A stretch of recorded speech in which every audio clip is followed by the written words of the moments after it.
Hello students, welcome back to my channel. हम कर रहे थे क्लास 10th का चैप्टर सिविक्स का कॉन्स्टिट्यूशनल डिज़ाइन। लास्ट वीडियो में मैंने आपको इस चैप्टर की जो इंट्रोडक्शन दी थी, जिसमें हमने पढ़ा था कि what is a constitution, constitution क्या है, there are some basic rules and regulation, ठीक है, उनको सेट को कॉन्स्टिट्यूशन बोलते हैं। उसके बाद मैंने बताया था कि this is the supreme law of the country and determine the right of the citizens and the power of the government. Okay, ये सब मैंने चीज़ें आपको बता दी थी। उसके बाद मैंने बताया था कि कैसे डेमोक्रेटिक जो है एक सरकार बनी, कैसे कॉन्स्टिट्यूशन बना इन साउथ अफ्रीका में।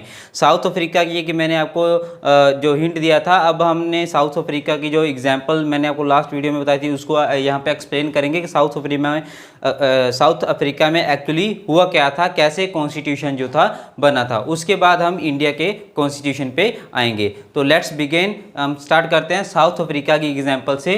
Democratic constitution in south Africa. South Africa में जो कॉन्स्टिट्यूशन बना, डेमोक्रेटिक कॉन्स्टिट्यूशन बना, वो कैसे बना, किस सर्कमस्टेंसेस में या किस टास्क से गुजरते हुए वो साउथ अफ्रीका में ये सब हुआ।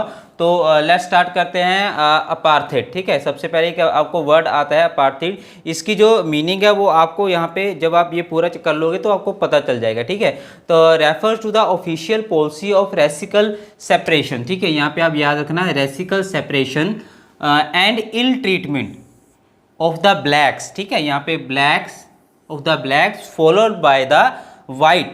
ठीक है, white government of South Africa, white government of South Africa. ठीक है, यहाँ पे अब बात देखिए, आपको 3-4 वर्ड मैंने अंडरलाइन किए, जैसे racial separation, ill treatment, blacks, whites and government of South Africa. ठीक है, तो आते हैं यहाँ पे पॉइंट्स पे। सबसे फर्स्ट पॉइंट जो है आपका है वाइट्स। ठीक है, तो वाइट, ब्लैक, कलर्ड और इंडियंस, ये आपको 4 जो है क्लासेस याद रखनी है, white, black, coloured and Indians. ठीक है, जो वाइट क्या थे, during the 7th century European trading company जो है साउथ अफ्रीका में आई थी, यूरोपियन ट्रेडिंग कंपनी, उन्होंने क्या किया था, पावर से और डिप्लोमेसी से जो साउथ अफ्रीका को ऑक्यूपाइड कर लिया था, अपने अंडर कर लिया था, ऑक्यूपाइड कर लिया था। तो वहाँ पे जो है कुछ वाइट्स, उसके बाद जो इंडिया को ऑक्यूपाइड करना चाहते थे, बट कुछ वाइट्स जो थे वो वहीं पे सेटल हो गए। कहाँ पर? साउथ अफ्रीका में। साउथ अफ्रीका में सेटल्ड हो गए और वहाँ के जो है रूलर्स बन गए, वहाँ पे उनका राज, अपना राज स्थापित कर लिया किन्होंने? वाइट्स ने। ठीक है, वो कलर, उनका कलर वाइट था, स्किन कलर। ठीक है, यहाँ पे मैं आपको लिख देता हूँ, स्किन कलर, स्किन कलर। ठीक है, ये स्किन कलर उनका वाइट था, तो उनको वाइट्स बोला जाता था।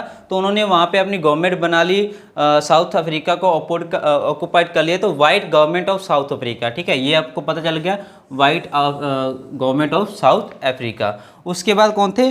ब्लैक्स, नेटिव पीपल्स, 3/4 जो थे उनकी वहाँ पे मेजोरिटी थी, उनकी पॉपुलेशन थी। ब्लैक्स कौन थे? वहाँ के जो साउथ अफ्रीका के नेटिव, जो वहाँ के रहने वाले लोग थे, जो उनके वहाँ के बाशिंदे थे, नेटिव पीपल थे, ये मेजोरिटी में थे। ठीक है, यहाँ पे आप याद रखना, ये मेजोरिटी में थे। ठीक है, और ये मिनोरिटी में थे, ये मिनोरिटी में थे। ठीक है, ये आप याद रखना, ये अपनी नोटबुक पे जो है नोट कर लेना, ये मिनोरिटी में थे और ये मेजोरिटी में थे।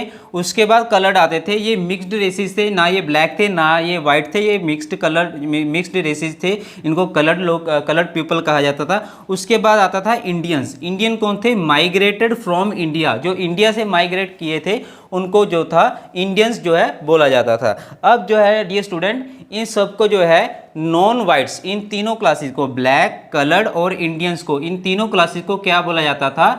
Non whites. ठीक है, नॉन वाइट्स मीन इनको ब्लैक जो है बोला जाता था। अब ये हो गए वाइट। ठीक है, अब आपको पता चल गया, 2 कैटेगरीज बन गई, एक वाइट की और एक ब्लैक की। ठीक है, एक वाइट्स की और एक ब्लैक की। ठीक है, अब यहाँ पे आपको पता चल गया, ये ब्लैक किसके लिए मैंने लिखा? इनके लिए, जो ये 3 थे। ठीक है, ब्लैक्स, कलर्ड और इंडियंस, इनके लिए मैंने क्या लिखा यहाँ पे? ब्लैक्स। और वाइट कौन थी? White government of India. ये था कौन था?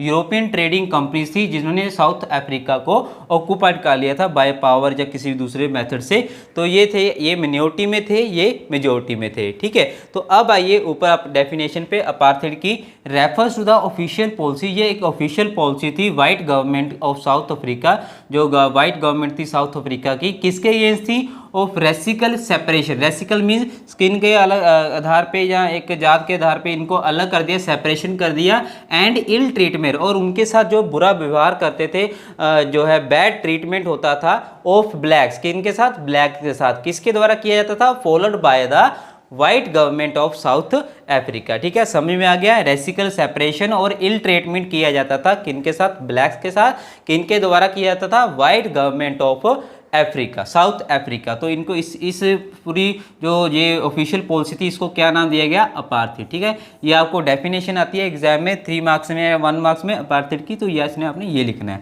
ठीक है, अब साउथ अफ्रीका की आप सिचुएशन समझ गए हो। ठीक है, जिसमें क्या थे, वाइट्स थे, ब्लैक थे, कलर थे और इंडियंस थे। इनको जो है नॉन वाइट्स कहा जाता था और वाइट्स जो थी वहाँ की गवर्नमेंट थी, तो इनके साथ इल ट्रीटमेंट होता था, रेसिकल सेपरेशन होती थी। अब इन्होंने क्या किया, इस चीज़ का अपोज करना, इसका विरोध करना स्टार्ट कर दिया, जिसके चलते हुए नेल्सन मंडेला, ठीक है, यहाँ पे एक नाम दिया गया है नेल्सन मंडेला, नेल्सन मंडेला था। तो नेल्सन मंडेला ने क्या किया, इसके साथ विद्रोह किया, इसका जो अपोज किया, तो उनको 1964 नेल्सन मंडेला और उनके साथ 7 और जो लीडर्स थे, नेल्सन मंडेला और उनके साथ जो और 7 लीडर्स थे, उनको भी 1964 में लाइफ इम्प्रिजनमेंट, ठीक है, लाइफ इम्प्रिजनमेंट जेल कर दी गई। फॉर कितने साल के लिए, 28 ईयर्स के लिए। कितने साल के लिए डियर स्टूडेंट्स, 28 ईयर्स के लिए। कहाँ पर भेजा गया उनको, रोबन आइलैंड पे। ठीक है, ये भी आपको 1 मार्क्स के क्वेश्चन में आता है कि कितने साल के लिए उनको जो हुई लाइफ इम्प्रिजनमेंट हुई, 28 ईयर के लिए। और 1964 में जो है उनको लाइफ इम्प्रिजनमेंट होगी, वो तो 28 साल वो वहाँ पे रहे, रोबन आइलैंड्स पे रहे। उसके बाद उनको वहाँ से बाहर आ गए। ठीक है, अब ये नॉन वाइट्स थे, जो इनको जो है do not have voting right, इनको वोटिंग राइट भी जो नहीं था, इनको वोटिंग राइट भी नहीं था। ओके, नेक्स्ट क्या था, separation from all the places. जो नॉन वाइट्स थे मींस ब्लैक थे, जो इनको ट्रेन्स जो थी, इनकी रेस्टोरेंट थे, होटल्स थे, या पब्लिक पार्क्स थे, जहाँ टॉयलेट्स थे, या कुछ भी कोई भी ऐसी प्लेस थी जहाँ पर वाइट्स आते थे, वहाँ पे ब्लैक्स को एंट्री नहीं थी। इट मीन्स क्या है, सभी जगह से इनको सेपरेशन दी गई थी। इनकी बसेस होगी, ट्रेन्स हो गए, होटल हो गए, हॉस्पिटल्स हो गए, पार्क्स होगी, इवन कोई भी प्लेस था जो वो इन सब का जो सेपरेट किया गया था। जहाँ पर वाइट्स आते थे वहाँ पे ब्लैक्स को आने की अनुमति नहीं थी, इनको अलाउड नहीं किया जाता था कि ब्लैक्स भी वहाँ पर आए जहाँ पर वाइट गवर्नमेंट या वाइट लोग आते थे। ठीक है, तो इस सिस्टम को क्या कहा जाता है, स्टैग्नेशन। ठीक है, ये आप याद रखना, ये भी आपको 1 मार्क्स में आता है। ठीक है, तो नेल्सन मंडेला ने इसका विद्रोह किया और उसके साथ 7 लीडर्स को 1964 में जो है लाइफ इम्प्रिजनमेंट के लिए रोबन आइलैंड पे भेज दिया गया। उसके बाद क्या है, सिंस 1950 तक जो है, उसके बाद भी जो है इसका विद्रोह होता गया। और उसके बाद अफ्रीकन नेशनल कांग्रेस बनी, ANC बनी, अफ्रीकन नेशनल कांग्रेस बनी, जिसने जो है वाइट गवर्नमेंट का विद्रोह किया, उसके खिलाफ जो है स्ट्राइक्स की, रैलीज निकाली, बट जो है उनको पूरी तरह से इसमें सफलता नहीं मिल सकी।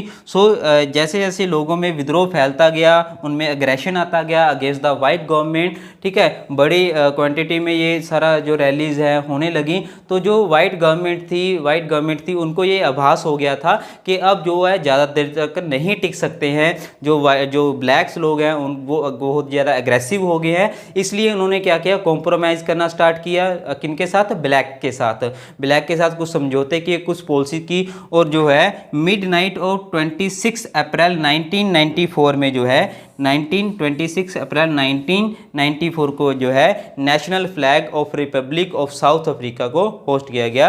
और उसके दौरान ही जो है नेल्सन मंडेला को वहाँ से रिहा किया गया लाइफ इम्प्रिजनमेंट में, और जो है first president of South Africa. और नेल्सन मंडेला को जो है इनको लाइफ इम्प्रिजनमेंट कर दिया गया था, इनको first president of South Africa बनाया गया। ठीक है, तो ये थी पूरी इनकी साउथ अफ्रीका की पूरी कहानी कि क्या हुआ था। वाइट गवर्नमेंट आई थी, उन्होंने ब्लैक के साथ जो है मतभेद किए, उनके साथ डिस्क्रिमिनेशन किया। ठीक है, उनको अलग, सब जगह के अलग अलग उनको प्लेसेस थे, उनको अनुमति नहीं थी कहीं आने पे। जिस दौरान नेल्सन मंडेला है उन्होंने विद्रोह किया, उनको लाइफ इम्प्रिजनमेंट हुई, बट बाद में जो है उनको जो है एक first president of South Africa जो है बनाया गया था। ठीक है, तो ये कैसे संभव हुआ कि नेल्सन मंडेला ने क्या किया था, इक्वालिटी टू ऑल। अब जब बाहर आए तो उन्होंने कॉन्स्टिट्यूशन बनाया, एक जो है पॉलिसी बनाई, जिसमें जो है वो चाहते थे कि ब्लैक्स और वाइट्स दोनों मिलकर रहे और सभी को जो है कंट्री में इक्वली जो है रिप्रेजेंटेशन या इक्वली जहां वहां पे उनको राइट्स मिले।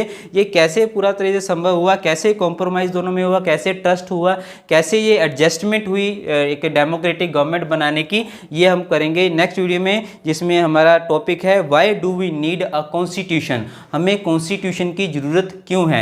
कैसे ये वाइट्स और ब्लैक दोनों इकट्ठे मिलके जो है साउथ अफ्रीका में रहने लगे, कैसे इन्होंने एक दूसरे के ऊपर ट्रस्ट किया जबकि ये मेजोरिटी में थे और ये मिनोरिटी में थे। ये आप याद रखना, जो ब्लैक्स थे ये मेजोरिटी में थे और वो मिनोरिटी में थे। कैसे ये सारी घटना जो है घटी, अब ये नेक्स्ट टॉपिक में जो है नेक्स्ट वीडियो में करेंगे, why do we need a constitution. So student, मिलते हैं नेक्स्ट वीडियो में, बने रहिए हमारी वीडियो के साथ और हमारी इस वीडियो को लाइक करना मत भूलिए। Thank you very much.